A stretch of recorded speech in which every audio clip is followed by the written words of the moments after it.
2025년 7월 16일 수요일, 오늘 대한공화국 디지털 실록을 기술하겠습니다. 오늘은 그 정치, 경제, 사회 중에서 사회 쪽에 디지털 실록을 기술하겠는데요. 세간에 여러 가지 민폐를 끼치고 있는 야놀자 사이비 사기단들, 부업 사기단들에 대해서 폭로하겠습니다. 지금 그 새 정부가 문화체육부 장관 후보로 최희영 노을 유니버스 대표를 지명했는데요. 노을 유니버스 대표가 그 야놀자 그 관광 사업도 있는 그런 회사인데, 그게 이제 굉장히 사회적으로 아주 관광 인프라를 확장시키는 좋은 사업입니다.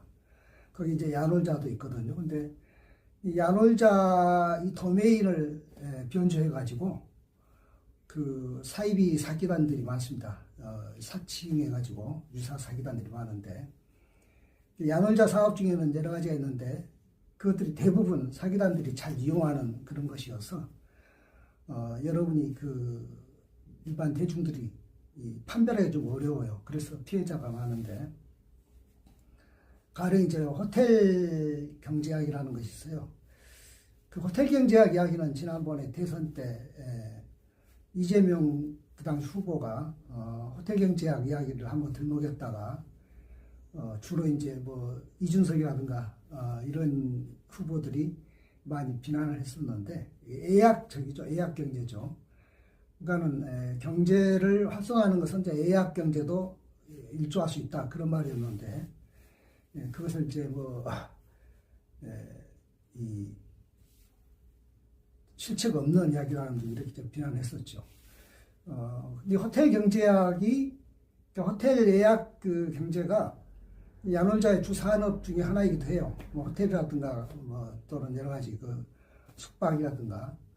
그런데 또 그런 것을 이렇게 흉내낸 사기단들이 굉장히 많습니다. 특히 이제 야놀자가 그 자체가 이제 관광 여가 산업이니까 그거를 갖다 도메인을 야놀자를 가운데다가 이제 이렇게 하이픈을 넣어가지고 한다든가, 또 야놀자에다가 마지막에다 R자를 붙여가지고 한다든가, 이런 식으로 도메인을 변조해가지고 사기단들이 많이 써가지고 저도 그 피해자 중에 하나인데 피해자가 많습니다.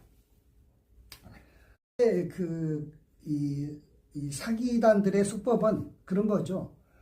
이 예약 그런 것에 대한 이제 이렇게 뭡니까, 클릭을 하면 거기다 이제 수당을 붙여준다는 부업 사기 형태인데, 다 그 프로세스는 비슷해요. 뭐 방식은 무슨 조건 만남이라든가, 또는 무슨 그 홍보라든가, 또는 금융 다단계라든가 여러 가지 형식을 빌리는데, 결론은 다 뭐냐면은 이제 거기다 이제 그 수당을 붙여서 준다는 것인데, 대부분은 처음에 이제 저가의 소액일 때는 이렇게 수당을 돌려줬다가 이제 그거를 미끼 삼아서 이제 고역을 해가지고 뜯어내는 그런 것이죠.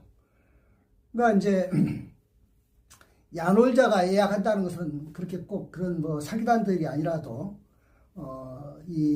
들어가서 이제 자기가 예약한 것인데, 그것을 이제 형식만 빌려가지고 야놀자라고 이렇게 도메인만 변조해가지고, 야놀자 이렇게 YA 이제 NOL 이렇게 있을 거 아닙니까? 그러면 이제 그 도메인에다가 그 스펠링을 할 때 이제 가운데다가 하이픈을 넣는다든가, 아니면은 자하면은 JA로 끝나는데 그 뒤에다가 R 하나 더 붙인다든가, 이런 식으로 해가지고 그 사기단들이 그런 사이트는 이제 공개 사이트가 아니고 비공개 사이트이기 때문에 자기들 팀끼리만 이렇게 공유하는 이제 비밀 사이트니까, 그래서 언제든지 폐쇄하면은 증발할 수 있을 것 같이 그렇게 이제 해놨기 때문에 그런 이제 수법을 많이 쓰죠. 그러니까 여기서 제가 이제 말하고 싶은 것은, 한 번도 피해를 보지 않았거나 아예 몰랐던 사람에게 하는 이야기하고, 그 다음에 피해를 이미 봐버린 사람한테 하는 이야기하고, 현재 지금 피해를 보고 있는 중에 있는 사람 이야기를 이렇게 세 가지로 나누겠습니다. 한 번도 피해를 본 일이 없는 사람, 그리고 그런 것이 있는지도 모르던 사람한테는 하고 싶은 얘기 뭐냐면은, 무슨 부업 사기든지, 처음에는 다, 별로 의심받지 않는 방법을 쓴다는 것이기 때문에, 그 사람들한테 하고 싶은 이야기 이런 이야기예요. 우리가 SNS상에서 안다는 것은 뭐가 기준이 돼야 되냐면은, 그러니까 적어도, 상대방과 내 피차 전화번호를 가지고 알고 있다든가 통화를 하는 이런 사이가 아니면은 그건 아는 것이 아니에요. 그 이상은 어떤 걸 하더라도 아무리 SNS상에서 뭐 이웃이고 무슨 뭐 여러 해 된 이웃이고 뭐 이런 거 다 그 아는 거 아니에요. 왜냐하면은 빵 그 SNS 이렇게 떠나버리거나 차단해버리면은 하루아침에 증발하거든요. 그러니까 내가 상대방을 안다는 것은 그 사람이 아무리 무슨 뭐 내 이웃이고 뭐 심지어는 애인이고 뭐 이렇다 하더라도 내가 안다는 것은 내가 또 그가 서로 전화번호를 교환했거나 이렇게 한 사이가 아니면 그 이상은 어떤 것을 해도 전화번호를 모르는 상태에서 어떤 것을 했다 하더라도 그것은 이웃이 아니라는 것, 아는 사람이 아니라는 것, 그리고 언제든지 그 사람은 사기 가해자가 될 수 있다는 것을 염두에 두셔야 한다는 얘기죠. 그러니까 아는 것은 아는 것이 아니라는 얘기죠. 뭐 전화번호 알아도 물론 사기를 당할 수 있죠. 근데 그 말은 무슨 말이냐면 알아도 사기를 당할 수 있는데 전화번호를 모르면 당연히 뭐 당하죠. 그러면 모르면 아는 게 아니죠. 그러니까 결과적으로 전화번호 알아도 당하고, 물론 사기꾼은 내가 모르는 사람한테 당할 수도 있고 아는 사람한테 당할 수 있는데, 그러니까 내가 아는 사람이 어떤 사람이냐, 내가 안다는 것은 전화번호를 알았을 때 아는 사람이지 전화번호 뺀 나머지를 다 알아도 아는 것이 아니란 이야기죠. 만나봤다기도 아는 게 아니에요. 그러니까 전화번호가 무슨 큰 보증수표는 아니지만은 그 정도도 없는 것은 아는 것이 아니란 그런 말이에요. 그러니까 전화번호 알아도 뭐 보이스피싱도 전화번호도 사기하잖아요. 그러니까 그것이 아닌 상태에서 어떤 믿음을 줬다더라도 그 믿음에 넘어갈 필요 없다는 것. 그러니까 돈이 일단 내 주머니에서 단돈 1원이라도 나가면 그것은 사기입니다. 아시겠죠? 부업은 왜냐하면 그 소액이라도 벌어보려고 나오는데 부업인데 벌기 위해서 소액이라도 나간다 그러면은 그것은 그때 이제 기준이 그렇죠. 전화번호도 모르는 사람한테 이야기에 증명도 그렇게 한 것이다. 그러면 그건 바로 사기죠. 그러니까는 아예 그 손도 대지 말아야죠. 마약이 그죠. 처음에 조금만 마약 혼자만 그 진통제도 될 수 있죠. 치료제도 될 수 있어요. 근데 그 조금만이 결국은 마약에 덮여 빠지는 거와 마찬가지죠. 부업 사기가 그렇습니다. 소액이고 올 때는 그 이익도 실제로 봤으니까 소액이나마. 그런데 그것이 결국은 그 늪에 빠지는 방법이다 이거죠. 그러니까는 아예 손을 대지 않고 아예 끼어들지 않는 것. 정말로 상대방을 믿어보고 싶으면은 기준이 딱 하나 있다. 피차 전화번호를 서로 알고서 오랫동안 그 전화로 통화를 해본 그런 정도 지인인가. 뭐 그래도 사기꾼은 있습니다. 근데 그나마 그래도 그 정도라도 되는가. 그것도 안 되면은 그 어떤 거라도 믿지 말라는 이야기를 하나 했고, 이건 이제 한 번도 손대보지 않고 한 번도 피해보지 않은 사람입니다. 두 번째, 피해 본 사람, 보고 있는 중에 있는 사람 얘기입니다. 피해 보고 있는 사람은 현재 그 자신이 피해인지를 몰라요. 모르기 때문에 계속 더 볼 수 있거든요. 왜냐하면 여러 가지 믿음을 계속 주기 때문에. 그러니까 중간에 계속 긴가민가 싶은데 잘 모르고 늪에 막 빠져가고 있거든요. 그러니까 마약을 이거 아무래도 효과가 있었는데 이게 보니까 아무래도 늪에 빠져간다 할 때 그나마 그때가 제일 빠를 때거든요. 끊을 때는.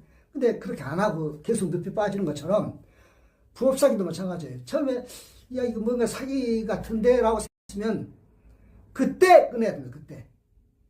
그때도 기준이 있어요. 근데 이제 그 상대방이 또 그렇게 만만하지 않죠. 막 이제 믿음을 주려고 하죠. 근데 모든 믿음을 주려고 하는데 가장 정말로 믿을 만한 믿음을 주는 것은 뭐냐면 전화번호를 알고 서로 간에 주소를 알고 이 정도가 되는가. 그것이 아닌 상태에서는 아무리 믿음 할아버지를 줘도 그것은 믿음이 아니라는 것이죠. 그거 아셨죠? 그러니까 그런 것이 아닌, 그러니까 전화번호를 서로 알 수 있는 것이 아닌, 알고 통화를 했고 그 사람이 왜냐면 전화번호도 얼굴을 모르면 얼굴을 안다고 하지만 그 얼굴이 모르잖아요. 전화를 못하고 그 상대방 얼굴이 그것이 본인 얼굴인지 아니면은 요새 말로 AI 얼굴인지 모르니까. 그러니까는 그것이 기준이에요. 그러니까 여러 가지 복잡하게 제가 말을 하면 여러분이 헷갈릴 테니까 전화번호를 아는가 모르는가 기준이고. 그 다음에 이제 마지막으로 이제 피해를 당해버린 사람, 그때는 이제 뭐냐면 이제 그때 되면 이미 이제 그동안에 보여줬던 믿음이라는 것이 다 사기라는 것이 알기 때문에 이제 뭐 경찰에 신고한다든가 이런 식으로 이제 일이 진행이 될 텐데, 그때는 이제 뭐냐면 오히려 이제 당황하지 말고, 그리고 이제 이만큼만 믿는 줄 필요 없어요. 왜냐하면 그때도 계속 막 상대방은 그럴 거예요. 본인이 변호사가 되든지, 본인이 무슨 과거에 형사 그 전력이 있어가지고서 지냈던 전직 형사라고 하면서 뭐 도움을 그러니까 더 이렇게, 또는 아니면은 환불을 해줄 텐데 당신 통장을 좀 그렇게 말을 대포증이라고 쓰겠다는 둥, 이런 식으로. 그러니까 여러 가지 아주 그냥 뭐랄까, 상대방의 피해자의 공공한 처지를 이용해가지고 여러 가지 상상할 수 없는 아주 사기를 치기 때문에 그것은 하나도 드릴 필요가 없어요. 그러니까 이미 사기를 당했다는 자체가 그거지만은 그 사람 말은 팥으로 콩으로 매주로 써도 맞는 말이 아니라는 것만 염두에 두고서 하시면 돼요. 그래서 이제 하고자 하는 신고 이런 거 다 해야 돼요, 절차로. 그러기 위해서 이제 자료를 모아야 되는 거죠. 그걸 염두에 두시고, 제가 이제 유튜브를 이렇게 공개한 이유는 피해자를 줄이고 그런 것들의 생태계를 제가 씨를 말려버리려고 합니다. 그러니까 부업사기 종류가 아주 정말로 불려서 말하면 하늘의 별만큼이나 수법이 많은데, 저도 이번에 유튜브를 하면서 봤는데 너무너무 수법이 다양하고, 너무너무 하기는 그렇죠. 저는 한 사람이지만 그들은 여러 사람들이 있으니까. 그들이 주로 사용하는 이제 플랫폼이 뭐냐면은, 뭐 야놀자도 있지만은, 그것보다는 이제 대부분 이 귀화무역 요한회사라든가, 무슨, 또는 트러스탑 요한회사라든가, 또는 이베이 코리아라든가, 많은데, 그것들이 대부분 이제, 일반 정상적인 전자상거래 업체이고, 이제 그렇죠. 근데 그런데다가 이제 자기들이 걸고 사는데, 그러니까 왜냐하면 전자상거래 업체라는 것은 뭐냐면은, 여러 가지 전자상거래를 중개하고 또 플랫폼을 하는데, 아무래도 그들은 그런 것 같아요. 사기단들의 보증금 규모, 보증금은 게 충전금이죠. 주로 이제 피해자들한테 뜨는 충전금의 규모만큼 일거리가 주어지고, 또 다시 또 그만큼 주어지니까 계속 이 돈은 실제로 묶어둬도 그것이 안 돌려주고 있으면 계속 그만큼 다시 또 새로 생기는 거예요. 거래량이. 그러니까 기하급수로 들어가는 거죠. 그러니까는 정상적인 사기라도, 사기가 정상적, 비정상이 좀 이상한데, 이 돈을 많이 묶어둬가지고 좀 늦게 돌릴수록 이익을 얻기도 하고, 아예 숫제 나중에 떼먹을 수도 있고, 이거거든요. 그래서 아주 여러 가지. 그러니까 이 사기라는 게 100% 사기, 100% 사기 아닌 거 이렇게 되는 건 아니고, 일부가 사기 아닌 거 이렇게 섞어가지고 아주 지능적으로 해먹기 때문에, 그것을 이제 여러분이 피해자 입장에서는 잘 간파하고, 그리고 이제 드러나는 것으로 이제 추적을 하고, 그렇게 이제 신고도 하고, 그렇게 해야 돼요. 그러니까는 개인들이 돼 있는 이야기, 그러니까 하도 이제 수법도 여러 가지고 피해사도 여러 가지이기 때문에 제가 이제 다 모아봤는데, 수법만 해도 10여 가지가 넘고, 제가 모은 것만, 제가 모은 거 외에는 나올 수도 없고, 그 다음에 제가 보던 거에도 피해 사례라든가 수법이 하도 다양한데 한 10여 가지 됐는데, 일관된 것이 있어요. 일관된 것은 뭐냐면은, 항상 주로 이제 나한테 처음 소개를 하는 있죠. 그 일을 누구든지 자기한테 처음 소개한 사람이 두목급이라고 생각을 해야 돼요. 사기단의 두목급. 근데 이거를 반대로 생각해요. 모든 피해자들이. 어떻게 하냐면, 오히려 소개해준 사람은 거의 나와 가장 그래도 잘 통하는, 그 사람이 두목은 아니고 하수인, 그것도 나처럼 거의 순진한 하수인 중에 하나인 것으로 이렇게 생각을 해요. 그러니까 이제 계속 넘어가는 거죠. 그 사람이 이제 계속 가스라이트를 하니까. 그렇게 하지 말란 말이죠. 그러니까 두목급이라고 생각하면 이제 간단해요. 처음처럼 그걸 잘 믿음을 안 깨더라고요. 그러니까 피해자들이. 그래서 오히려 나를 더 그 해결해 또는 뭔가 이 신고라든가 여러 가지 방법을 일러주려고 하는 나를 더 못 믿어하는데 계속 못 믿겠으면 저한테 뭐 연락할 필요도 없고 그래도 저한테서 뭔가 방법을 얻을 것이면 연락하셔야 됩니다. 저 연락은 항상 제가 유튜브에다 제 전화번호를 남겼기 때문에 저한테 연락할 때는 문자로 남기세요. 제 유튜브 댓글로 남겨봐야 제가 그 다 확인할 수가 없고 그 유튜브를 또 저도 들어가 보긴 하지만은 댓글 다는 것을 제가 일일이 들어가 봐야 하는데 그거 뭐 매일 들어온 것도 아니기 때문에 제가 볼 수도 없고 또 그렇게 하면은 댓글에서는 제 댓글은 사기 피해자들만 보는 게 아니라 가해자들이 보기 때문에 그들이 피해자들을 이장해 가지고서 장난치기 때문에 제가 이 댓글은 좀 그냥 둘 뿐이고 제가 전화를 남겼는데 문자를 제가 보내라고 문자를 보낼 또 마찬가지죠. 문자도 가해자가 피해자인 척해서 보낸 것도 있고 여러 가지가 있어요. 그러니까 저한테 문자 보내면서 뭔가 저한테 숨기면 저는 그 사람을 가해자가 지금 피해자 코스프레 하는구나 이렇게 할 테니까 그렇게 하지 말고 저한테 문자 보낼 때는 적어도 하나도 숨김없이 피해당한 그대로 보내야 제가 또 그런 사례를 제가 모아놓은 게 있으니까 또 할 것입니다. 그래서 그 여러 가지 사례 중에서 그 돈 그 수당 이렇게 내 통장에다 돌려줬던 회사 중에 화무역 유한회사라는 게 있어요.